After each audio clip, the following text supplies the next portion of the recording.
সমস্ত প্রশংসা আল্লাহ তাআলার জন্য। আমরা সকলেই বলি আলহামদুলিল্লাহ। দরুদ ও সালাম বিবর্ষিত হোক আমাদের প্রিয় নবীজি মুহাম্মদ সাল্লাল্লাহু আলাইহি ওয়াসাল্লামের উপর। আমরা সকলেই বলি আল্লাহুম্মা সাল্লি আলাইহি আল্লাহুম্মা বারিক আলাইহি। আজকে আমি আপনাদের সামনে যে বিষয়টি নিয়ে আলোচনা শুরু করব সেটা হচ্ছে আযাবুল কবর, অর্থাৎ কবর আযাব সম্পর্কে। এই আলোচনা আমার মুখ থেকে প্রায় 1 বছর আগে আপনারা শুনেছিলেন। এই আখিরাত বিষয়ক আলোচনা যেহেতু আমাদের প্রয়োজন আছে, মাঝে মাঝে যেহেতু আমাদের ঈমান যখন কমজোর হয়, তখন আমরা যদি এই সমস্ত আলোচনাগুলো শুনে থাকি তাহলে আমাদের কিন্তু ঈমানটা বৃদ্ধি হয় এবং আখিরাতের ভয় ঢুকে। কবর হচ্ছে আখিরাতের প্রথম মঞ্জিল, অর্থাৎ মৃত্যুর পরে পরে মানুষ যে জায়গাতে প্রথম অবস্থান করে সেটা হচ্ছে কবর। এই জন্য কবরকে নিয়ে আমাদের ভাবনা চিন্তা করার বিষয় আছে। কবর আযাব এটা হচ্ছে সত্য, কবর আযাব হচ্ছে সত্য। অনেকে কবর আযাবকে বিশ্বাস করে না। তারা বলে যে কোরআনে কোনো দলিল নেই, যে কবর আযাব সম্পর্কে কোনো কথাই নেই। আসলে কোরআন মাজিদে আযাবুল কবর অর্থাৎ কবর আযাব এরকম বলে কোনো শব্দ নেই। আযাবুল কবর অর্থাৎ কবর আযাব মানে এইভাবে স্পষ্টভাবে কবরের কথা নেই, যে কবর আযাব সত্য এই কথাটা কোরআন মাজিদে এইভাবে নেই। কিন্তু আমরা যদি দেখি যে আল্লাহ সুবহানাহু ওয়া তাআলা বলেছেন যে সমস্ত আয়াতগুলো, যেগুলো যদি আমরা লক্ষ্য করি তাহলে আমরা স্পষ্ট বুঝতে পারবো যে কবর আযাব কিন্তু সত্য। আল্লাহ সুবহানাহু ওয়া তাআলা পবিত্র কোরআনের মধ্যে বলেছেন সানুআযযিবুহুম মাররাতাইন, যে আমি অচিরেই তাদেরকে 2 বার শাস্তি দেব, আমি অচিরেই তাদেরকে 2 বার শাস্তি দেব। সুম্মা ইউরাদ্দুনা ইলা আযাবিন আযীম, অতঃপর তাদেরকে কঠিন শাস্তির দিকে, মহাশাস্তির দিকে ফিরিয়ে নিয়ে যাওয়া হবে। অর্থাৎ মহাশাস্তি বলতে এখানে কিসের শাস্তি বোঝানো হয়েছে? জাহান্নামের শাস্তি। তো জাহান্নামে দেওয়ার আগে কয়বার শাস্তি দিবে আল্লাহ বললেন? 2 বার শাস্তি দিবে। সানুআযযিবুহুম মাররাতাইন, 2 বার শাস্তি দিবে, তারপরে মহাশাস্তি। অর্থাৎ জাহান্নামে যাওয়ার আগে কিন্তু 2 বার শাস্তি দেওয়ার কথা কোরআন মাজিদের মধ্যে বলেছেন। তাহলে এখানে যদি আমরা দেখি বিষয়টা, তাহলে এখানে কিন্তু কবরের কথা কিন্তু চলে আসছে। আমরা যদি দেখি জাহান্নামের আগে আমরা যদি কিয়ামত দেখি, তার আগে যদি কবর দেখি তাও হবে। অথবা এটা যদি ভাবি না দুটা শাস্তি, তার মধ্যে একটা হয়তো দুনিয়াবী শাস্তি তারপরে কবরের শাস্তি, কিন্তু কবরের শাস্তির কথা কিন্তু এই আয়াতের মধ্যে চলে আসছে। আল্লাহ সুবহানাহু ওয়া তাআলা যে বললেন যে মহাশাস্তি দিবেন, তার পূর্বে কয়বার শাস্তি দিবেন? 2 বার শাস্তি। এই আয়াতটা সুস্পষ্ট প্রমাণ করে যে কবর আযাব কিন্তু ঘটবে, কবর আযাব কিন্তু সত্য। দেখবেন অনেকে আছে এরকম যে যারা কবর আযাবকে বিশ্বাস করে না, এরকম অনেক আছে। কারণ যারা প্রকৃতভাবে কোরআন হাদিস বুঝতে ব্যর্থ, তারা কিন্তু এই সমস্ত কথাগুলো বলে থাকে। যেমন অনেকে আছে দেখবেন যে তারা দাজ্জালের কথাকে বিশ্বাস করে না। তারা দাজ্জাল বলতে কি বলে? তারা দাজ্জাল বলতে বলে আমেরিকা বা সভ্যতাকে বলে তারা দাজ্জাল। কিন্তু দাজ্জাল যে একটা মানুষ হবে এই কথা তারা কিন্তু বিশ্বাস করে না। কারণ কি? তারা কোরআন মাজিদের মধ্যে সেরকম ভাবে তারা আয়াত স্পষ্ট পাচ্ছে না, তার কারণে তারা হাদিসকে অস্বীকার করে বসে থাকছে। ওইরকম ভাবে তারা হাদিসকে না মানার কারণে কোরআনটাকে আসলে সঠিকভাবে বুঝতে পারছে না, হাদিসকে মানছে না, এই জন্য কোরআনটাকে সঠিকভাবে বুঝতে পারছে না। এর জন্য কি হচ্ছে যে সে অবিশ্বাস করে বসে থাকছে, যেটা বিশ্বাস করা সেটাকেও সে অবিশ্বাস করে বসে থাকছে। এই জন্য আমাদেরকে কোরআন সাথে সাথে আমাদের কি হতে হবে? হাদিসটাকেও মেনে চলতে হবে। তাহলে আমরা এই আয়াতে কি জানলাম? যে তাদেরকে 2 বার শাস্তি দিবে, 2 বার শাস্তির পরে মহাশাস্তির দিকে ফিরিয়ে নিয়ে যাওয়া হবে। তাহলে এই 2 বার শাস্তির মধ্যে কিন্তু কবরের শাস্তির কথা রয়েছে। তারপরে আল্লাহ সুবহানাহু ওয়া তাআলা কোরআন মাজিদে সূরা আনামের মধ্যে বলছেন ইযিয যালিমুনা ফি গামারাতিল মাউত ওয়াল মালাইকাতু বাসিতু আইদিহিম আখরিজু আনফুসাকুম, যে যখন তুমি দেখবে, মুহাম্মদ সাল্লাল্লাহু আলাইহি ওয়াসাল্লামকে বলছেন যে যখন তুমি দেখবে যে জালেম সম্প্রদায়কে, যে তারা মৃত্যু যন্ত্রণায় ছটফট করছে, এমত অবস্থায় ফেরেশতারা তাদের হাত বাড়িয়ে বলবে আজকে তোমরা কি করো? তোমাদের আত্মাকে বের করো, আজকে তোমরা তোমাদের আত্মাকে বের করো। অর্থাৎ আত্মা তাদেরকে বের করে নেওয়া হবে যখন কবরে। তারপরে বলা হয়েছে আলিয়াউমা তুজজাউনা আযাবাল হুন, আজকে তোমাদেরকে কি করা হবে? আত্মা বের করা হবে এবং তোমাদেরকে লাঞ্ছনাকর, অবমাননাকর তোমাদেরকে শাস্তি প্রদান করা হবে। অর্থাৎ যদি আমরা ভালো হই, সৎ মানুষ হই, তাহলে আমাদের আত্মারা কিন্তু সহজেই বের হতে চাইবে বা বেরিয়ে যাবে। কিন্তু যদি আমরা অসৎ হই, খারাপ হই, তাহলে সহজে বের হবে না। তখন ফেরেশতারা কি করবে? টেনে হিঁচড়ে বের করবে। উদাহরণস্বরূপ বলা যেতে পারে, ধরেন একজন মানুষকে ঝুলিয়ে দেওয়া হলো, তারপরে তার গায়ে বড়শি লাগানো হলো অনেকগুলি, যেটা আমরা বনশি বলি, মাছ ধরার যেটা বনশি। সেটা দেওয়া হলো, তারপরে কি করা হলো, টানা হলো, কেমন লাগবে? তো সেই দিনকে আত্মাকে ছিঁড়ে কি করা হবে, একবার আত্মাকে বেরোতে চাইবে না, বের করবে। অর্থাৎ তারা আহ, পরকালে যেতে চায় না, কিন্তু আমাদেরকে যেতেই হবে। আমরা সৎ হই অথবা অসৎ হই, তাহলে আমাদের এখান থেকে শিক্ষণীয় বিষয় আছে, আমাদেরকে সৎ হতে হবে। আমরা অসৎ হয়ে যদি মারা যাই তাহলে আমাদের অবস্থা প্রথমেই কঠিন হবে, মরতে গেলে আমাদের কঠিন একটা অবস্থা আমরা সম্মুখীন হয়ে যাব। তো তাদেরকে কি বলা হবে, আলিয়াউমা তুজাউনা আযাবার হুন, আজকে তোমাদেরকে অবমাননাকর শাস্তি দেওয়া হবে। এই যে আল ইয়াউমা শব্দ ব্যবহার করেছেন আল্লাহ সুবহানাহু ওয়া তাআলা, আল ইয়াউমা মানে হচ্ছে আজ, আল ইয়াউমা মানে আজ, আর গদান, গদান মানে হচ্ছে আগামীকাল। কোরআন মাজিদের মধ্যে যেখানে গদান শব্দ ব্যবহার করেছেন সেখানে আল্লাহ সুবহানাহু ওয়া তাআলা আগামীকাল বলতে কিয়ামতের দিবসে যেটা হিসাব নিকাশের কথা এসেছে সেই কথাটা বলেছেন। যেমন আল্লাহ সুবহানাহু ওয়া তাআলা পবিত্র কোরআনে বলেছেন, ইয়া আইয়ুহাল্লাযিনা আমানুত্তাকুল্লাহা ওয়াল তানজুর নাফসুম মা কদ্দামাত লিগাদ, হে ইমানদারগণ তোমরা আল্লাহ সুবহানাহু ওয়া তাআলাকে ভয় করো এবং তোমাদের প্রত্যেকের ভেবে দেখা উচিত যে আগামীকালের জন্য তোমরা কি প্রেরণ করেছো। তো কদ্দামাত লিগদ, এখানে লিগদ শব্দ ব্যবহার করেছে, গদ মানে আগামীকাল।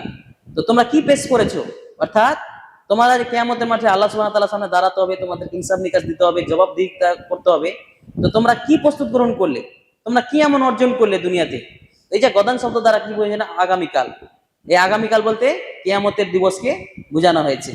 আর এখানে আল ইয়াউমা শব্দ ব্যবহার করেছেন, আল ইয়াউমা মানে হচ্ছে আজ। এখানে আল ইয়াউমা দ্বারা মুফাসসিরগণ যেটা ব্যাখ্যা করেছেন সেটা হচ্ছে যে এখানে করে আল ইয়াউমা, তাদের আল ইয়াউমা তুজাউনা আযাবাল হুন, তাদেরকে আজকে লাঞ্ছনাকার শাস্তি দেওয়া হবে। এটা আল ইয়াউমা দ্বারা বুঝিয়েছে যে কবরের শাস্তির কথা। সুতরাং যে কবরের শাস্তি হবে এই আয়াত দ্বারাও কিন্তু প্রমাণিত।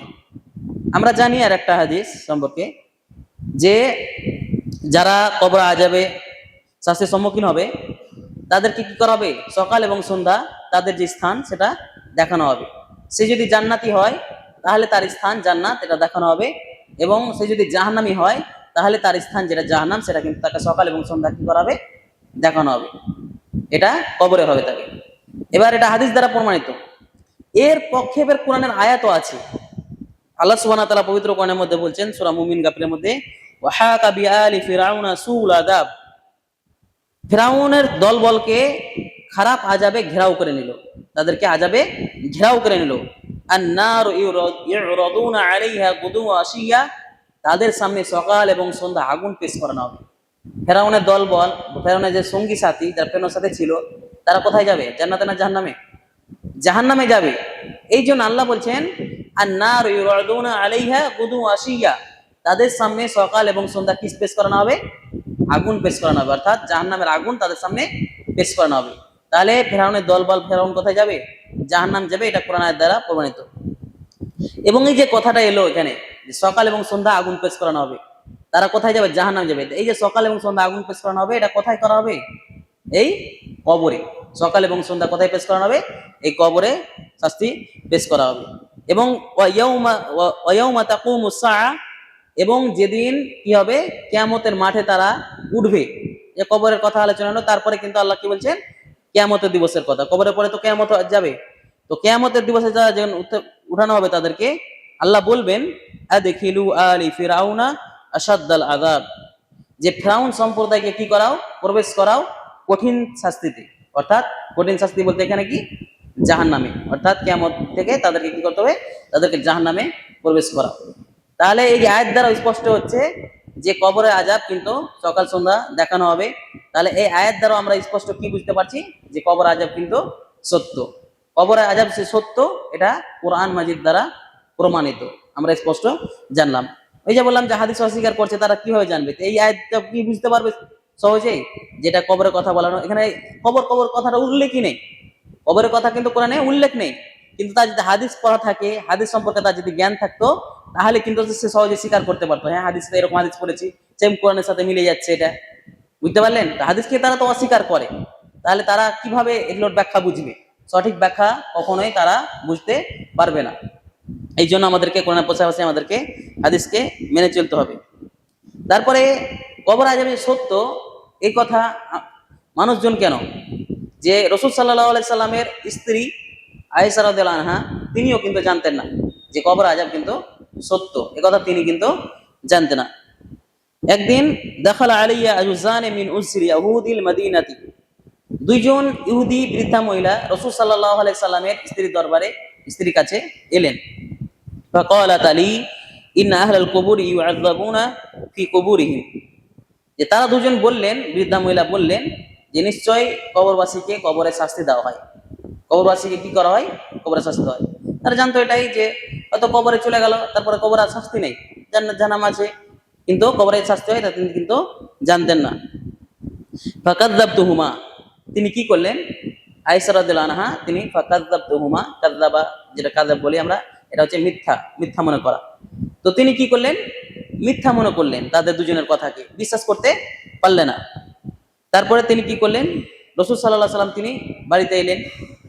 ফাখরাজা, তারা মহিলাগুলো বেরিয়ে গেলেন এবং রাসূল সাল্লাল্লাহু আলাইহি সাল্লাম কি করলেন? প্রবেশ করলেন।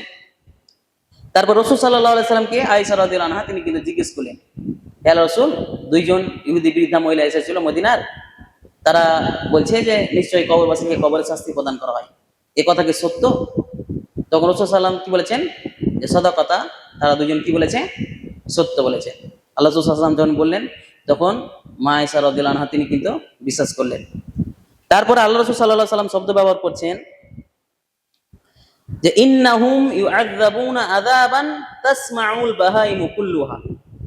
এটা ভয়ঙ্কর কথা, যে আল্লাহ রাসূল সাল্লাল্লাহু আলাইহি সাল্লাম বলছেন ইন্নাহুম ইউআযাবুনা আযাবান, তাদেরকে এমন শাস্তি প্রদান করা হবে, মানে এমন শাস্তি দেওয়া হবে, তাসমাউহুল বাহাইমু কুল্লুহা, যে সমস্ত চতুষ্পদ জন্তু তা শুনতে পাবে।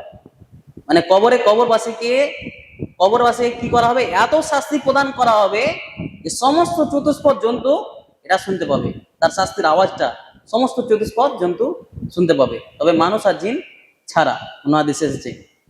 তো এই যে কত কঠিন শাস্তি হবে এই কবরে, তাহলে কবর যদি এত কঠিন হয়, কিয়ামতের মাঠ কত ভয়ঙ্কর হতে পারে, জাহান্নাম কত ভয়ঙ্কর হতে পারে। এর সমস্ত হাদিস জানার পরেও যদি আমাদের আখিরাতের প্রতি চিন্তা ভাবনা না আসে, দুনিয়াকে নিয়ে আমরা যদি পড়ে থাকি, তাহলে আমাদের আর কিছু করার নেই। আমাদেরকে ভাবনা চিন্তা করতে হবে যে আমরা কি শাস্তি পেতে চাই। আমরা কেউ চাই না যে আমরা আমাদের কবরে শাস্তি দেওয়া। আপনি মানুষের আগে জিজ্ঞেস করবেন, যে যারা নামাজ পড়ে না তাদেরকে জিজ্ঞেস করবেন তোমার কি কবরে শাস্তি হবে, তুমি চাও? কিন্তু সে বলবে আমি চাই না, কিন্তু সে কাজ করতে চায় না। আজকে আমাদের অবস্থা একই, যে আমরা জানি যে সমস্ত কাজগুলো করলে আমরা হয়তো জাহান্নামের দিকে ধাবিত হচ্ছি, অথচ আমরা বাঁচতে চাচ্ছি না বা বাঁচার প্রচেষ্টা করছি না। রাসূল সাল্লাল্লাহু আলাইহি ওয়াসাল্লাম কত ভয়ঙ্কর কথা বলে, যে কবরে এমন শাস্তি প্রদান করা হবে যে তাসমাউল বাহাইমু কুল্লুহা, সমস্ত চতুষ্পদ জন্তু তা শুনতে পাবে। বাহিমাতুন মানে হচ্ছে চতুষ্পদ জন্তু, এখানে বহুবচন শব্দ ব্যবহার করেছে।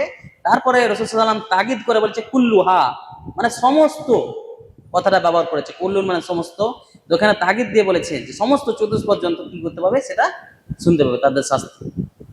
তারপরে মা আয়েশা রাদিয়াল্লাহু আনহা তিনি বলছেন যে আমি রাসূল সাল্লাল্লাহু আলাইহি সাল্লামকে এমন কোন সালাত আদায় করতে দেখিনি যে সালাতে রাসূল সাল্লাল্লাহু আলাইহি সাল্লাম কি করতেন না? কবরের আযাব থেকে আশ্রয় প্রার্থনা করতেন না। অর্থাৎ প্রত্যেকটা নামাজে রাসূল সাল্লাল্লাহু আলাইহি সাল্লাম কি করতেন? কবরের শাস্তি থেকে আশ্রয় প্রার্থনা করতেন। এবার ভাবেন, রাসূল সাল্লাল্লাহু আলাইহি সাল্লাম একজন হেদায়েতপ্রাপ্ত মানুষ ছিলেন, তিনি হেদায়েতের উপরে অটল ছিলেন, তারপরও তিনি প্রত্যেকটা সালাতে কবরের শাস্তি থেকে আশ্রয় প্রার্থনা করতেন। তাহলে আমাদেরকে কতটা করা উচিত? তিনার আগের গুনাহ পরের গুনাহকে ক্ষমা করে দেওয়া হয়েছে, তারপরও তিনি কবর শাস্তি থেকে উম্মতের শিক্ষার জন্য করে গেছে। তা আমরা করবো না, তা কারা করবে? তাহলে আমাদেরকে অবশ্যই কবরের শাস্তি থেকে আমাদেরকে আশ্রয় প্রার্থনা করতে হবে। এর জন্য যে দোয়াটা আছে, আল্লাহুম্মা ইন্নী আউযু বিকা মিন আযাবি জাহান্নাম ওয়া আউযু বিকা মিন আযাবিল কবর, এই যে একটা দোয়া আছে যেটাকে দ্বিতীয় মাসুরা বলে অনেকে। তো এই দোয়াগুলো আমরা কি করব? মুখস্থ করব, এবং আমরা নামাজ পড়া সালাম ফেরার আগে আমরা কিন্তু এই পাঠগুলো রেগুলার কিন্তু করতে পারি। আমরা আত্তাহিয়াতু পড়বো, তারপরে দরুদ পড়বো, তারপরে এই দোয়াটা পড়তে পারি, আল্লাহুম্মা ইন্নী যালামতু নাফসি। এটা পড়ার পরে আমরা আল্লাহুম্মা ইন্নী আউযু বিকা মিন আযাবি জাহান্নাম বাহির পর করি, কোনো সমস্যা নেই। কিন্তু আত্তাহিয়াতু তারপর দরুদ পড়ার পর আমরা যে কোনো দোয়াগুলো আমরা করতে পারি। তাহলে অবশ্যই আমরা ওই দোয়াগুলো করে নেব যে দোয়াগুলো খুব গুরুত্বপূর্ণ। তার মধ্যে এটা গুরুত্বপূর্ণ দোয়া। আলবানী রাহিমাহুল্লাহ এই দোয়া পড়াটাকে ওয়াজিব বলেছেন, মানে তিনার নিকটে, আল্লামা আলবানীর নিকটে এটা ওয়াজিব। অন্যান্য মুহাদ্দিসের নিকটে ওয়াজিব না, এটা সুন্নাহ, কিন্তু তিনি এত তাগিদ করেছেন যে এই দোয়াটা বলা ওয়াজিব। তাহলে কত গুরুত্বপূর্ণ দোয়া রয়েছে ওটা, যে কি করছে ওখানে করে কি বলা হয়েছে? জাহান্নাম থেকে আশ্রয় প্রার্থনার কথা বলা হয়েছে, কবর থেকে বলা হয়েছে, তারপর দাজ্জাল থেকে বলা হয়েছে, দুনিয়ার ফিতনা, তারপর মরণের ফিতনা, তারপরে শেষের দিকে ঋণ থেকে মুক্তি করার কথা বলেছে। মানে প্রায় জিনিস ওইখানে করে ওই দোয়াতে চলে আসি।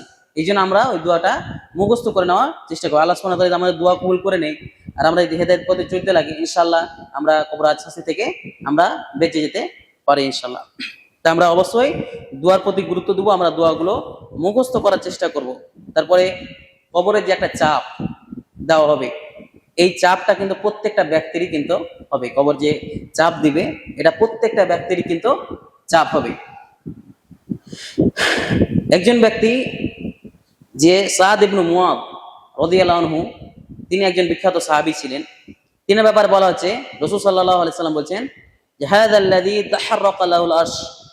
সাদ ইবনে মুআদ রাদিয়াল্লাহু আনহু যখন মৃত্যুবরণ করেন, তাহাররাকা মানে হিলে গেছিল, লাহুল আরশ, তার মৃত্যুর জন্য কি হিলে গেছিল? আসমান, আরশ নড়ে গেছিল, আরশ নড়ে গেছিল, আরশ কেঁপে উঠেছিল সাদ ইবনে মুআদ রাদিয়াল্লাহু আনহু যখন মৃত্যুবরণ করেন। কেমন একজন সাহাবী ছিলেন! ওয়া ফুতিহাত লাহু আবওয়াবুস সামা, এবং আসমানের দরজাগুলোকে খুলে দেওয়া হয়েছিল। ওয়া শাহিদাহু ৭০ আলফা মিনাল মালায়েকা, এবং তার জানাজাতে ৭০,০০০ ফেরেশতা উপস্থিত হয়েছিল।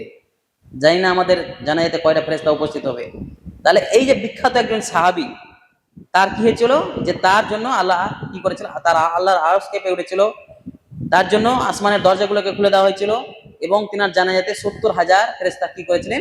উপস্থিত হয়েছিলেন, অর্থাৎ জানাজা সালাত আদায় করেছিলেন। তারপরে লাকাদ দুম্মা দাম্মাতান সুম্মা ফুররিজা আন, এমন সাহাবীরও কি হয়েছিল? কবরটাকে কি করা হয়েছিল? দম্মা, অর্থাৎ চেপে দেওয়া হয়েছিল, সংকীর্ণ করে দেওয়া হয়েছিল। পরবর্তীতে সুম্মা ফুররিজা আন, পরবর্তীতে সেটাকে কি করা হয়েছিল? প্রশস্ত করে দেওয়া হয়েছিল। তাহলে এমন একজন সাহাবীর কোনো কারণে হয়তো হতে পারে, তাহলে আমরা এত গুনাহতে ভরা, আমরা যে গুনার কাজে লিপ্ত, আমরা গুনার কাজ করছি, আমরা কিছু মনেই করছি না, আমরা যদি এই কবরের শাস্তির কথা, এই কথাটাই যদি ভাবি, যেমন একজন সাহাবী, তার যদি এরকম শাস্তি হতে পারে হয়, তাহলে আমাদের অবস্থাটা কি হতে পারে, আমাদের কতটা চাপ হতে পারে।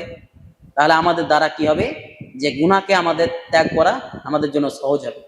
আমরা এই সমস্ত যদি হাদিসগুলো খালি স্মরণ করি, এই জন্য আমাদেরকে হাদিসগুলো পড়তে হবে, বুঝতে হবে, এবং মনে রাখার চেষ্টা করতে হবে। তাহলে আমাদের যখনই ব্রেনে আসবে, তখন আমরা কি করবো? পাপ থেকে বেঁচে থাকার আমরা সার্বিকভাবে কিন্তু চেষ্টা করতে পারবো। কমপক্ষে পাপ করলেও একটা ঘৃণা জন্মাবে যে আমার দ্বারা পাপ হয়ে গেল, অনুতপ্ত আসবে। কিন্তু আমরা যদি না জানি, তাহলে কি ভয় আসবে না আল্লাহ সুবহানাহু ওয়া তাআলার। এই জন্য এই হাদিসগুলোকে আমাদেরকে মনে রাখার চেষ্টা করতে হবে। তাহলে এমন একজন বিখ্যাত সাহাবীর যদি এই অবস্থা হয়, তাহলে আমাদের অবস্থাটা কি হতে পারে। তারপরে আয়েশা রাদিয়াল্লাহু আনহা থেকে বর্ণিত, তিনি বলছেন, নবী সাল্লাল্লাহু আলাইহি ওয়াসাল্লাম বলেছেন, ইন্নালিল কবরি দগদাতান, নিশ্চয় কবরে একটা চাপ রয়েছে, নিশ্চয় কবরে একটা চাপ রয়েছে। ওয়ালাউ কানা আহাদুন নাজিয়ান মিনহা নাজা মিনহা সাদ ইবনে মুআদ, কেউ যদি এই কবরের চাপ থেকে মুক্তি পেত, তাহলে সাদ ইবনে মুআদ রাদিয়াল্লাহু আনহু মুক্তি পেতেন। আমরা পূর্বের হাদিসে কি জানলাম? তিনি পেয়েছিলেন, তিনারও কিন্তু শাস্তি হয়েছিল। তাহলে কি বললেন রাসূল সাল্লাল্লাহু আলাইহি ওয়াসাল্লাম? কেউ যদি মুক্তি পেত, তাহলে কে পেত? সাদ ইবনে মুআদ রাদিয়াল্লাহু আনহু মুক্তি পেতেন। তারপরে আনাস ইবনে মালিক থেকে বর্ণিত, নবী সাল্লাল্লাহু আলাইহি ওয়াসাল্লাম বলেন, সাল্লা আলা সাবিয়্যাতিন আও সাবিয়্যিন, রাসূল সাল্লাল্লাহু আলাইহি সাল্লাম একজন ছোট শিশু, সেটা হতে পারে ছেলে অথবা মহিলা, ছোট একটা বাচ্চা শিশু, তার জানাজার সালাত আদায় করালেন। ফাকালা লাউ নাজা আহাদুম মিন দাম্মাতিল কবরি লা নাজা হাযা সাবিয়্যু, কেউ যদি এই কবরের চাপ থেকে মুক্তি পেত, তাহলে এই ছোট শিশুটি পেত, এই ছোট বাচ্চাটি পেত। তাহলে সেই বাচ্চাটিও কিন্তু, তারও কিন্তু কবরে চাপ হয়েছে, তারও কিন্তু কবরে কি হয়েছে? শাস্তি হয়েছে বা চাপ হয়েছে। তাহলে এই হাদিসগুলো দ্বারা আমরা কি বুঝতে পারছি? যে কবরের চাপটা কিন্তু প্রত্যেকটা ব্যক্তির হবে, তবে যারা মুমিন হবে এবং যারা কাফের হবে, বা যারা মুমিন হবে তারা বড় পর্যায়ে হবে, তাদের শাস্তি কিন্তু একই রকম হবে না। সালেহ আল উসাইমিন রাহিমাহুল্লাহ তিনি একটা কথা বলেছেন, একজন মা তার সন্তানকে কোলে নেয়, কোলে নেওয়ার পরে কি হয়? যে সে কিন্তু একটা চাপ দেয়, সেই চাপে কিন্তু সন্তানে সেরকম ব্যথা হয় না। কিন্তু ধরেন কোন একজন মাস্তান বা কেউ ধরেন যে আপনাকে চাপ দিল কোনটা বা কিছু, তখন কেমন একটা ব্যথা হবে না? হবে না? এটা উদাহরণ মাত্র। তাহলে যারা মুমিন হবে, তাদের চাপটা হলেও তাদের কি হবে? হালকা হবে, হালকা হবে। এবং যারা কাফের, বেঈমান, মুশরিক, তাদের শাস্তিটা কঠিন হবে। তাদের শাস্তির ব্যাপারে কি বলা হয়েছে বলেন তো কেউ একজন? তাদের শাস্তির ব্যাপারে বলা হয়েছে যে এই ঘরের মানে যেগুলো হাড় আছে সেগুলো এদিকে চলে যাবে, আর এই ঘাড়ের গুলো এদিকে চলে যাবে, মানে এতটা চাপ প্রদান করা হবে। তাহলে এই হাদিসগুলো দ্বারা আমরা স্পষ্ট কি বুঝতে পারছি, যে চাপ প্রদান করা হবে সবারই, কিন্তু যারা মুমিন হবে তাদের হালকা হবে, এবং যারা কাফের মুশরিক হবে তাদের কিন্তু শাস্তিটা বেশি পরিমাণে হবে। তাহলে অবশ্যই আমাদেরকে এখান থেকে বুঝতে হবে এটাই, যে আমাদেরকে অবশ্যই পাপ থেকে আমাদেরকে বেঁচে থাকার চেষ্টা করা। পাপ কিন্তু আপনাকে ধরার চেষ্টা করবে, পাপ আপনার পিছিয়ে ছাড়বে না, কিন্তু আমাদেরকে বেঁচে থাকার চেষ্টা করতে হবে। কারণ এখন যেখানে আপনি চলবেন সেখানে পাপ লেগে আছে, আপনার পাপ ঘরে ঢুকে গেছে, এরকম একটা আমাদের অবস্থা। সুতরাং যে আমাদেরকে বেঁচে থাকার চেষ্টা করতে হবে। আমরা যদি মনে করি যে ঘরে ঢুকে যাবো তো পাপ নেই, এমনটা নাই। মানুষ হয়তো মোবাইলে খারাপ ভিডিও দেখছে, খারাপ কিছু দেখছে, যে পাপ কাজ করছে। আজকে যে মানুষের পকেটে কি করছে, পাপ নিয়ে ঘুরে বেড়াচ্ছে, পাপের জিনিস নিয়ে। তাহলে মোবাইলটাকে পাপের জিনিস বলছি না, মোবাইলে খারাপ জিনিস দেখাটাকে এটা বোঝাতে চাইছি। সুতরাং আমাদেরকে পাপ থেকে বেঁচে থাকার আমাদেরকে চেষ্টা করতে হবে। এই জন্য আল্লাহ সুবহানাহু ওয়া তাআলার কাছে আমাদেরকে শয়তান থেকে পানাহ চাইতে হবে, দোয়া করতে হবে বেশি বেশি করে, আল্লাহ আমাদেরকে পাপ থেকে বাঁচাও। ওই যে যে দোয়াটা আছে, আল্লাহুম্মা ইন্নী আউযু বিকা মিনাল মা'সামি ওয়াল মাগরাম, এই যে দোয়াটা আছে, আল্লাহুম্মা ইন্নী আউযু বিকা মিনাল মা'সামি ওয়াল মাগরাম, এই দোয়াটা পড়তে পারি। মিনাল মা'সামি মানে হচ্ছে পাপ, আল্লাহ আমি তোমার কাছে পাপ থেকে আশ্রয় চাই। তাহলে এই যে দোয়াটা, আমি যে ওই দোয়াটা যদি মুখস্থ করে দিই, কতটা জিনিস আমি পেয়ে যাব। এই জন্য আমাদেরকে ইখলাসের সাথে সেই দোয়াগুলো বেশি বেশি করে পড়ার চেষ্টা করতে হবে। এবং আমাদের যদি সত্যি দৃঢ় ইচ্ছা থাকে পাপ কাজ ত্যাগ করার, আল্লাহ আমাদের জন্য পাপ কাজটাকেই কঠিন করে দেবে ইনশাআল্লাহ। আমাদের দ্বারা পাপ কাজ সহজে হবে না, এবং আমাদের জন্য সেটা কঠিন হয়ে যাবে। যদি আমরা দৃঢ় ইচ্ছা পোষণ করি, ইখলাসের সাথে যদি আমরা কাজ করি, তাহলে এটা যে আমার জন্য সহজ হবে ইনশাআল্লাহ পাপ ত্যাগ করা। তাহলে আমরা অবশ্যই দোয়াগুলো মুখস্থ করার চেষ্টা করব। তারপরে কবরে যে ভয়াবহতা, কবরকে নিয়ে তারা সাহাবাগণ ভাবনা চিন্তা করতেন। আজকে আমাদের কি হয়, যে আমরা কবরস্থানে যাই, আমাদের বিন্দু পরিমাণ মনে হয় ভাবনা চিন্তা আসে না, এরকম একটা অবস্থা দেখা যায়। যে মানুষ দেখবেন ওখানে হাসি ঠাট্টা মজাক এগুলো তো আছে, গল্প তো আছেই। এবার এমন গল্প চলে যেগুলো হারাম গল্প, সেগুলো ওইখানে করে চলে থাকে। আমরা আমাদের এলাকার কথাই যদি দেখি, আমরা সেখানে দেখি যে অনেক ছেলে আছে যারা সাহাবাতে ক্রিকেট খেলে, যেটা আমরা সাহাবা বলে থাকি এখানে। তো অনেকে কি করে, ক্রিকেট খেলে। আমরা ছোটবেলায় দেখেছি, তো আমি একবার খেলতে গিয়েছিলাম এখানে। তো আমাদেরকে ভয় লাগছে যে এই ছেলেগুলো কবরে নেমে যাচ্ছে, অথচ তারা নামাজ পড়ে না, তারা একটা ভয়ও আসে না হৃদয়ে, কেমন একটা অবস্থা। তারপরে ওখানে করে ডান্ডা ফুটি যেটা বলে সেটা খেলছে। তারপরে দেখা যাবে যে আপনি হয়তো মাঠ ঘাটে যেহেতু কবরস্থানগুলো হয়, হয়তো মদের বোতলও পড়া আছে, মদ খাচ্ছে হয়তো পাশেই, ওখানে মদের বোতল পড়ছে। এরকম অবস্থা। মানুষ কোথায় গিয়েছে আজকে? যে কবর জিয়ারত যে আমরা করি, তো এর উদ্দেশ্য কি? এর উদ্দেশ্য হচ্ছে যে আখেরাতকে যেন আমাদের স্মরণ হয়। তাহলে কবরকে দেখে আমাদের তো দূরে থাকবো, আর ভয় লাগবে যে আখেরাত আমরা সেখান থেকে পাপ কাজ কি করে করতে পারি। তাহলে আজকে আমাদের অবস্থাটা কোথায় গিয়েছে? সাহাবায়ে কেরামরা তারা কবর যখন দেখতেন, তার মধ্যে একজন বিখ্যাত সাহাবী উসমান রাদিয়াল্লাহু আনহু, তিনি যখন কবরের পাশে দাঁড়াতেন, ইদা ওয়াকাফা আলা কবরিন বাকা হাত্তা ইউবাল্লা লিহিয়াতাহু, তার দাড়ি ভিজে যেত। উসমান রাদিয়াল্লাহু আনহু যখন কবরের পাশে দাঁড়াতেন, তখন তার দাড়ি কি হতো? ভিজে যেত। ফাকিলা লাহু তুযকারুল জান্নাতু ওয়ান নারু ফালা তাবকি ওয়া তাবকি মিন হাদা, আপনার সামনে জান্নাত জাহান্নামের আলোচনা করা হয়, আপনি কাঁদেন না, কিন্তু আপনি এটাকে দেখে কাঁদছেন, মানে কবরকে দেখে আপনি কাঁদছেন। কি কারণে? যে আপনার কান্না কেন আসছে? তখন তিনি কি বলেছেন? যে তিনি বলছেন যে আমি রাসূল সাল্লাল্লাহু আলাইহি ওয়াসাল্লামকে বলতে শুনেছি যে রাসূল সাল্লাল্লাহু আলাইহি ওয়াসাল্লাম বলেছেন, ইন্নাল কবরা আউয়ালু মানজিলিন মিন মানাজিলিল আখিরাহ, যে আখিরাতে যতগুলো স্তর আছে বা স্টেপ আছে, তার প্রথম স্তর হচ্ছে কবর। সুতরাং কবরে যে পরিত্রাণ পেয়ে গেল, তার সমস্ত স্টেপ যেগুলো আছে সেগুলো তার জন্য কি হবে? সহজ হয়ে যাবে। কিন্তু কবরটা কারোর জন্য যদি কঠিন হয়ে যায়, তাহলে তার পরবর্তী যতগুলো স্তর আছে সেগুলো কি যাবে? কঠিন থেকে আরো কঠিন হয়ে যাবে। এই জন্য তিনি কি করতেন? যে তিনি কান্নাকাটি করতেন, কাঁদতেন যে আমি কবরে পাবো কিনা, এটার জন্য তিনি কান্নাকাটি করতেন। এবার এখানে আসি যে উসমান রাদিয়াল্লাহু আনহু কিন্তু একজন জান্নাত প্রাপ্ত সাহাবী, ঠিক না? তিনি তো জান্নাত যাবেন, তারপরে তিনি কাঁদছেন, ভাবার বিষয় আছে। তো এই কারণ কয়েকটা ব্যাখ্যা করা হয় এইভাবে, যে উসমান রাদিয়াল্লাহু আনহু জান্নাত প্রাপ্ত সাহাবী। কোন ব্যক্তি জান্নাত গেলেই যে তার কবরে শাস্তি হবে না, এমনটা নয়। হতে পারে তার গুনাহ আছে, আল্লাহ সুবহানাহু ওয়া তাআলা হয়তো কবরে তাকে শাস্তি প্রদান করলেন কিছুটা, তারপর হয়তো তার গুনাহগুলোকে ঝরিয়ে তাকে হয়তো আর সরাসরি হয়তো তাকে জান্নাত দিয়ে দিবেন, জাহান্নাম থেকে একেবারে তাকে মুক্ত করে দিবেন। এটা একটা হতে পারে। ওই জন্য হয়তো তিনি কাঁদছেন।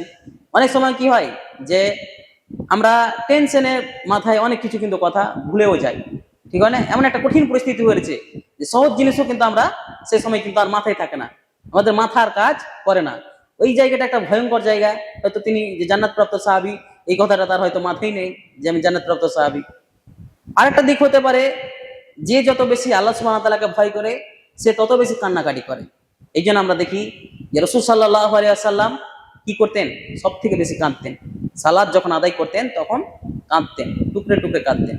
তাহাজ্জুদে সালাত আদায় করতেন, পা ফুলে যেত, রাসূল সাল্লাল্লাহু আলাইহি সাল্লাম কান্নাকাটি করতেন। তাকে জিজ্ঞেস করা হতো যে আপনি কাঁদছেন কেন? তিনি কি বলতেন? আমি কি আল্লাহর শুকরগাজি বান্দা হব না, মানে শুকরকারী বান্দা হব না, মানে শুকরিয়া জ্ঞাপনকারী বান্দা হব না? তাহলে তিনি এত কিছু কাজ করার পরেও তিনি আল্লাহ তাআলার কাছে কি করছে, আরো বেশি ভালো হতে চাইতেন। আর আমাদের মধ্যে এই জিনিসটা কারো আসা ঠিক নয় যে আমরা একটু শিখেছি বা জ্ঞান অর্জন করছি বা আমল করতে পারছি, তো আমরা কি করব যে আমাদের মধ্যে অহংকার চলে আসবে। এই জিনিসটা কোনো মতেই চলবে না, কারণ এটা নবীদের বৈশিষ্ট্য ছিল না, সাহাবীদের বৈশিষ্ট্য ছিল না। তারা যতই কাজ করতেন নিজেকে হালকা মনে করতেন যে আমি সেরকম কাজ করতে পারিনি, আরো কিভাবে করা যায় তার জন্য তারা চেষ্টা প্রচেষ্টা করতেন। এই জন্য আমাদেরকে চেষ্টা প্রচেষ্টা করতে হবে। তাহলে এখানে আমরা কি জানলাম, হতে পারে তিনি আল্লাহ সুবহানাহু ওয়া তাআলাকে বেশি ভয় করতেন, এই জন্য তিনি কি করছেন, কাঁদতেন। তাহলে এই কারণগুলো কিন্তু হতে পারে, আল্লাহু আলাম। তো দেখেন, একজন বিখ্যাত সাহাবী, জান্নাতপ্রাপ্ত সাহাবীর পরে হওয়ার পরেও তিনি কিন্তু কাঁদতেন। তাহলে আমরা বুঝতে পারছি যে তারা কবরকে কতটা স্মরণ করতেন বা কবর থেকে কতটা বেঁচে থাকার জন্য চেষ্টা প্রচেষ্টা করতেন, অর্থাৎ কবর আযাব থেকে। তারপরে একজন বিখ্যাত সাহাবী আবু হুরায়রা রাদিয়াল্লাহু আনহু, তিনি ইলমের দিক থেকে অর্থাৎ হাদিস বর্ণনার দিক থেকে সব থেকে যিনি বেশি হাদিস বর্ণনা করেছেন সেই সাহাবীর নাম হচ্ছে আবু হুরায়রা রাদিয়াল্লাহু আনহু। এমন একজন বিখ্যাত সাহাবী, তার কথা যদি আমরা শুনি তা আমরা আশ্চর্য হব। তিনি বলছেন যে সালেম ইবনে বাসির থেকে বর্ণিত আছে আন্না আবু হুরায়রা বাকা ফি মারাদি, যে তিনি মৃত্যুশয্যায় শায়িত অবস্থায় তিনি কান্নাকাটি করছেন। এমতো অবস্থায় ফাকিল আলাহু, তাকে বলা হলো মা ইউবকি, আপনি কাঁদছেন কেন? আপনি কাঁদছেন কেন? কান্না করার কারণ কি? ফাকালা, তিনি বললেন আবকি লিবুদি সাফারি ওয়া কিল্লাতি জাদি, আমি এই জন্য কাঁদছি যে লিবুদি সাফারি, আমার সফর হচ্ছে দীর্ঘ, আমাকে অনেক বড় পথ একটা পাড়ি দিতে হবে। অর্থাৎ তিনি এখন মৃত্যু মুখে শায়িত হয়েছে, মরার পরে কবর যেতে হবে, তারপরে আখিরাত আছে, পুলসিরাত আছে, তারপরে শেষে কোথায় জান্নাত জাহান্নাম আছে, এত বড় পথ একটা পাড়ি দিতে হবে। তারপরে কি বলছেন, ওয়াকিল্লাতি জাদি, কিন্তু আমার পাথে হচ্ছে অল্প, আমি বেশি কিছু অর্জন করতে পারিনি। কোন সাহাবী বলছে? যে সাহাবী সব থেকে বেশি হাদিস বর্ণনা করেছেন। তো তিনার কথা যদি এরকম হয় যে আমি বেশি কিছু অর্জন করতে পারিনি, তাহলে ভাবেন যে তারা কতটা আল্লাহ সুবহানাহু ওয়া তাআলাকে ভয় করতেন, তারা কতটা কবর ভয়ে চিন্তিত ছিল, যে তারা এই সমস্ত বাক্যগুলো ব্যবহার করতেন, যে তারা বুঝতে পারতেন যে এগুলো আসলে কিছুই নয়। আর আমরা তাদের তুলনায় আমরা কি, আমরা আরো কিছু নয়। তাহলে আমাদেরকে কতটা আশ্রয় প্রার্থনা করা উচিত যে কবরের শাস্তি থেকে, তা আমরা এই হাদিসগুলো থেকে আমরা সহজেই বুঝতে পারছি। তিনি যে কথাটা, এই কথাতে অনেক শিক্ষণীয় বিষয় আছে, যেটা আমি পূর্বে বললাম যে আমাদের মধ্যে যিনি অহংকার না আসে, তারা কি করতো, যে সব সময় তারা উপরটাকে দেখতো। ওরা দেখতেন যে ওরা জান্নাতের জন্য কিন্তু প্রতিযোগিতা করতো, যেটা আল্লাহ সুবহানাহু ওয়া তাআলা বলছেন তোমরা জান্নাত এবং ক্ষমার জন্য কি করো, প্রতিযোগিতা করো। কোরআন মাজিদের মধ্যে আল্লাহ স্পষ্ট বলেছেন। তো তারা ওই জিনিসটা করতো যে একটা সাহাবী হয়তো আমলে কমজোরি আছে কিন্তু আরেক সাহাবী দেখতে ভালো আছে, তো তার জন্য তারা চেষ্টা প্রচেষ্টা করতো। আমাদের সমাজে কি দেখা যায়, পুরো উল্টো। কোন যদি কি করে, একটা ভুল কাজ করেছে, তার দ্বারা হয়তো ভুল কাজ হয়েছে, সেটা শরীয়ত বিরোধী হয়তো মৌলবীর দ্বারা হয়ে গেছে, তো ওটাকে দলিল হিসেবে নিতে চায় জনগণ, যে এটাই দলিল, এটাই আমাকে মানতে হবে। মৌলবী যে করছে বলে না আমাদের সমাজে, কিন্তু তাদের অবস্থাটা এরকম ছিল, তারা ভালো কিছু করার তারা চেষ্টা করতো। আমাদের ওই জিনিসটা করতে হবে যে আমরা যখন এটা ভাববো যে উঁচু উঁচু লেভেলে দেখবো, যেমন আমি ধরেন 5 ওয়াক্ত সালাত আদায় করি কিন্তু সেরকম জ্ঞান অর্জন করতে পারছি না, বা অন্য কাজ করলে আমরা আমল করতে পারছি না। আপনি এমন একটা ছেলের দিকে দেখেন যে হয়তো জ্ঞান অর্জন করছে, 5 ওয়াক্ত সালাতের প্লাস জ্ঞান অর্জন করছে, আর অন্যান্য আমলগুলো ভালো, আপনার অবশ্যই নিজেকে ছোট মনে হবে এবং আপনি আরো বেশি আমল করতে পারবেন। কিন্তু আপনি ধরেন 5 ওয়াক্ত নামাজি, কিন্তু আপনি এমন ব্যক্তিদের সাথে চলাফেরা করছেন যারা হয়তো সালাত আদায় করে না, তখন আপনি কি ভাববেন, এটা ভাববেন যে আলহামদুলিল্লাহ 5 ওয়াক্ত নামাজ পড়ছি, মানে আমি ভালো আছি। এতটুকুতে আপনি সন্তুষ্ট মনে করবেন, আপনি আর আগাতে পারবেন না। এই জন্য আমাদেরকে কি করতে হবে, আমলের ক্ষেত্রে সবসময় যারা উপরে আছে তাদের দিকে আমাদেরকে দেখতে হবে, তাহলে কিন্তু কি হবে যে আমাদের জন্য আমল করাগুলো সহজ হয়ে যাবে। তাহলে এই যে কথা আবু হুরায়রা রাদিয়াল্লাহু আনহু যে যে আমার পাতে হচ্ছে অল্প কিন্তু সফরটা কত দীর্ঘ, তার মুখ থেকে যদি এই কথা বেরোয় তাহলে আমাদের কি হচ্ছে, তাহলে অবশ্যই আমরা সাহাবাদের দিকে লক্ষ্য করব যে সাহাবায়ে কেরাম কিভাবে আনুগত্য করেছেন।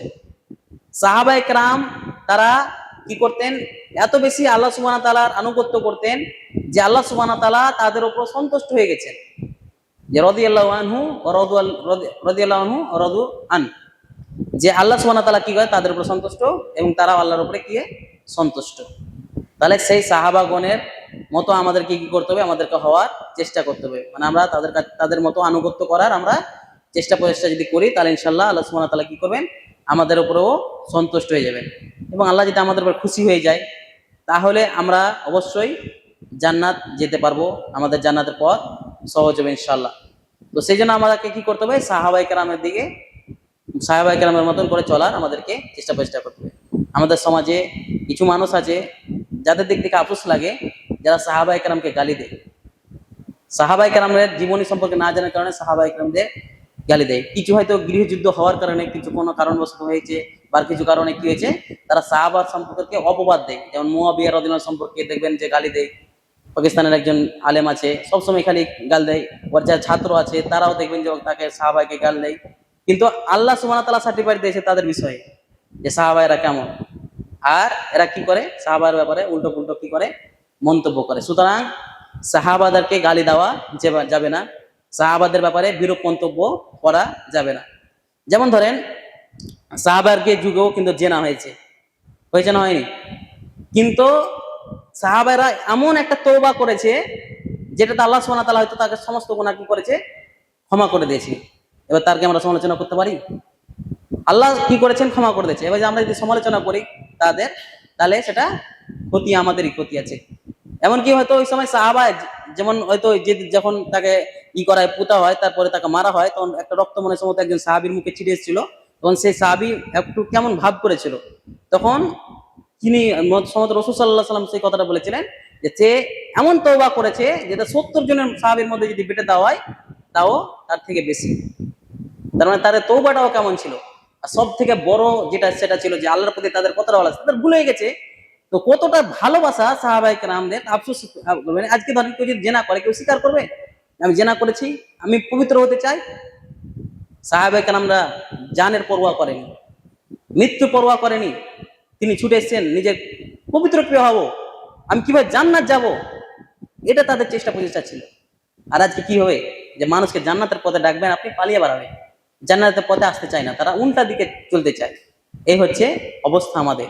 আর সাহাবায়ে কেরামদেরকে আমরা গালি দিই, সাহাবায়ে কেরামকে আমরা চিন্তা করি, আসলে ভুলটাকে আমরা উল্টো মনে দেখি।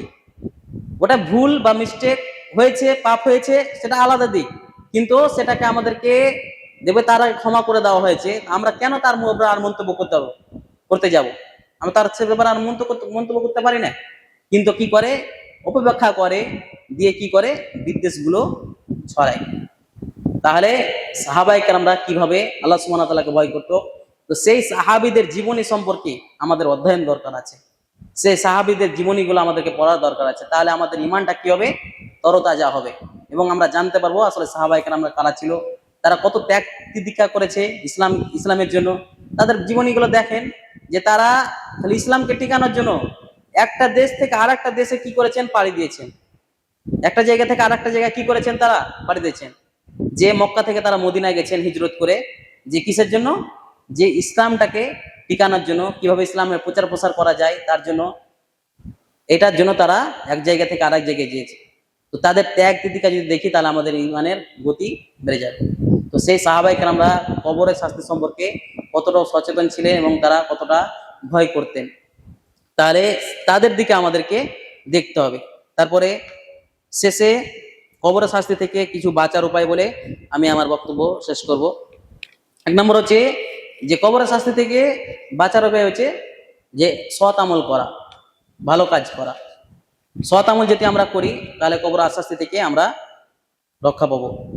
আমাদেরকে কবরে 3টা প্রশ্ন করা হবে, যারা মুমিন ব্যক্তি তাদেরকে 4 নম্বর প্রশ্ন করা হবে। 3টা প্রশ্ন যখন মুমিন ব্যক্তি উত্তর দিয়ে দিবে তখন 4 নম্বর প্রশ্ন করা হবে, তুমি এই সমস্ত জিনিসগুলো কোথা থেকে জানলে? তখন সে কি বলবে? করাতু কিতাব আল্লাহ, আমি আল্লাহ কিতাব পড়েছি, তার প্রতি ঈমান এনেছি এবং তাকে সত্য বলে কি করেছি? বিশ্বাস করেছি। তারপরে আসমানের থেকে এক ঘোষণা দিবে যে আমার বান্দা কি করেছে? সঠিক বলেছে। তারপরে তার জন্য জান্নাতের বিছানা বিছিয়ে দেওয়া হবে, তারপরে তাকে জান্নাতের পোশাক পরিয়ে দেওয়া হবে। তারপরে একজন সুন্দর চেহারা বিশিষ্ট একজন লোক তার সামনে আসবে এবং বলবে যে তোমাকে খুশি করবে এমন জিনিসের সুসংবাদ তুমি গ্রহণ করো। তখন ওই মৃত ব্যক্তিটি বলবে, মানান্তা, তুমি কে? তখন তিনি বলেন, আনা আমালুকা সালিহ, আমি তোমার সৎ আমল। এই যে সৎ আমল করার কারণে সে কবরে যে নিয়ামত গুলো পেতে থাকবে, কবরে জান্নাতের নিয়ামত যেগুলো সেগুলো কবরে পেতে থাকবে। কিসের কারণে? সৎ আমল করার কারণে। এই জন্য কবরের পরিত্রাণ শাস্তি থেকে যদি আমরা পরিত্রাণ পেতে চাই তাহলে অবশ্যই আমাদেরকে সৎ কর্ম বেশি বেশি করে করতে হবে। আর অবশ্যই জানতে হবে যে আল্লাহ সুবহানাহু ওয়া তাআলা পবিত্র কোরআনে প্রায় জায়গায় ইন্নাল্লাযিনা আমানু ওয়া আমিলুস সলিহাত, যে ঈমান আনার পরে পরে শুধু ঈমানের পরে আর কিছু বলেছে জানেন? ঈমান আনার পরে পরে যে জিনিসটা কথা সবচেয়ে বেশি বলেছে সেটা কি? সৎ আমল। সৎ আমল করার কথা বলা হয়েছে। সৎ আমল কি? মানে আপনি একটা কাজ করলেন, লোকে ভালো বললো সে সৎ, লোকে খারাপ বললো সে অসৎ, এটা না। যেই কাজটা কোরআন এবং হাদিস দ্বারা প্রমাণিত, সেটা লোকে খারাপ বলুক কিংবা ভালো বলুক, যেটা আল্লাহ সুবহানাহু ওয়া তাআলার কাছে প্রিয় এবং কোরআন এবং হাদিস দ্বারা সমর্থিত, সেটাই সৎ কাজ, সেটাই হচ্ছে ভালো কাজ। সেটা লোক আপনাকে ভালো বলুক অথবা খারাপ বলুক। তাহলে সৎ আমল যদি আমরা করি তাহলে কবরের আযাব থেকে আমরা পরিত্রাণ পাবো। 2 নম্বর হচ্ছে দান সদকা করা। দান সদকা যদি আমরা করি তাহলে কবরের শাস্তি থেকে রক্ষা পাবো। রাসূল সাল্লাল্লাহু আলাইহি সাল্লাম বলেন, ইন্না সাদাকাতা লা তুদফি আন আহলিল হাররাল কুবুর, যে নিশ্চয় সাদাকা যে কবরের যে তাপকে কি করে? নিভিয়ে দেয়। ওয়া ইন্নাহা ইয়াস্তাদিল্লুল মুমিনু ইয়াওমাল কিয়ামাতি ফি যিল্লি সাদাকা, এবং প্রত্যেকটা মুমিন সেদিন কি করবে? যে যারা সাদকা করেছে, দান করেছে, তো কিয়ামতের দিনে দানের ছায়াতলে তারা আশ্রয় পাবে। যেমন 7 শ্রেণীর মানুষ বিশেষ ছায়াতলে থাকবে। তাদের ব্যাপারে কি বলেছে? যে সমস্ত মানুষরা এমনভাবে দান করে, ডান হাত দান করে, বাম হাত জানতে পারে না, অর্থাৎ গোপনে তারা দান করে। এই সমস্ত এখানে প্রকাশ্যে দিয়েছি। ওই জন্য কিছু আলেমেরা বলেছেন যে যারা গোপনে দান করবে তারাও, এবং যারা প্রকাশ্যভাবে দান করবে আল্লাহকে সন্তুষ্টের জন্য, তারাও কিন্তু এখানে সামিল হতে পারে। তো আমরা বেশি বেশি করে কি করব? দান সদকা করব, তাহলে কবর আযাব থেকে আমরা আশ্রয় পাবো। আমরা পূর্বে জানলাম যে কবরের যে প্রখর বা তাপ আছে সেটাকে নিভিয়ে দেয় কিসে? এই দান সদকা। তারপরে নাম্বার 3, কবর আযাব থেকে আশ্রয় প্রার্থনা করা। যেমন আমরা পূর্বে হাদিস বলেছিলাম যে রাসূল সাল্লাল্লাহু আলাইহি ওয়াসাল্লামের পরে মা আয়েশা রাদিয়াল্লাহু আনহা তিনি কি বলছেন? যে রাসূল সাল্লাল্লাহু আলাইহি ওয়াসাল্লাম এমন কোন সালাত নেই যে সালাতে কবর আযাব থেকে তিনি আশ্রয় প্রার্থনা করতেন না, অর্থাৎ প্রত্যেকটা সালাতে তিনি কবর আযাব থেকে আশ্রয় প্রার্থনা করতেন। সুতরাং আমরা বেশি বেশি করে আল্লাহ তাআলার কাছে আশ্রয় চাইবো কবরের শাস্তি থেকে। তারপরে নাম্বার 4, প্রতি রাতে সূরা মুলক তেলাওয়াত করা। প্রত্যেক রাতে সূরা মুলক তেলাওয়াত করা, তাবারাকাল্লাযী বিয়াদিহিল মুলক, এই সূরাটা আমরা কি করব? আমরা তেলাওয়াত করব। দেখে কিনা না দেখে তো বলা নেই, আমরা দেখে পাঠ করতে পারি, এর মুখস্থ নেই। মুখস্থ থাকলে আমরা না দেখেই পড়বো, কিন্তু আমরা তেলাওয়াত আমরা করলে ইনশাআল্লাহ আশা করা যায় আল্লাহ সুবহানাহু ওয়া তাআলা কবরের শাস্তি থেকে আমাদেরকে রক্ষা করবেন। তারপরে কবর আযাবের লুকানোর হিকমত কিছু আছে, যে আজকে আমরা কবর আযাব হচ্ছে কিন্তু আমরা বুঝতে পারছি না। এর অনেকগুলো কারণ, তার মধ্যে একটা গুরুত্বপূর্ণ কারণ এটা হতে পারে যে ধরেন একজন মানুষ পাপাচের অবস্থায় মরে গেছে, হয়তো তার পাপ আমরা হয়তো জানি না, গোপনে আছে বা গোপন গুনাহ করেছে বা কিছু করে নাই, কিন্তু হয়তো কবরে শাস্তি দেওয়া হয়েছে। কিন্তু তার ব্যাপারে যদি কোনো মানুষ জানতো, মানুষকে যদি জানিয়ে দেওয়া হতো যে কবরে শাস্তি তাকে দেওয়া হয়েছে, তাহলে মানুষ কি করতো? যে আমাদের মানুষরা কি করে? সুবিধাবাদী, কারো যদি অপরাধ দেখে তো সেটাকে প্রকাশ করে বা উল্টো পুল্টো ছড়িয়ে বেড়ায়। তো কি করতো? এই দেখো তোমার ভাই মারা গেছে, এই জন্য দেখো শাস্তি দেওয়া হচ্ছে, দেখো তোমার ভাই কি। তো কি করতো মানুষরা? কি করতো? অপমান করতো আরো। এটার জন্য হয়তো হতে পারে, অথবা তারা যে শাস্তি সম্পর্কে জানতো, যেহেতু শাস্তি অত্যন্ত কঠিন এবং জটিল হবে, হয়তো কবর দেওয়াই ছেড়ে দিত, হয়তো মানুষরা কবরই দিত না। এই সমস্ত জিনিসগুলো হচ্ছে হিকমত, যে লুকিয়ে রাখার। আল্লাহ সুবহানাহু ওয়া তাআলার কাছে দোয়া করি আল্লাহ তাআলা আমাদেরকে প্রত্যেকে এই কবরের শাস্তি থেকে যেন রক্ষা করেন। আল্লাহ তাআলা যেন যারা মুসলিম হয়ে মারা গেছেন তাদেরকে কবরের শাস্তি থেকে রক্ষা করেন, আল্লাহুম্মা আমিন। এখান থেকে আমি আমার সংক্ষিপ্ত বক্তব্য শেষ করছি। আসসালামু আলাইকুম রহমতুল্লাহ।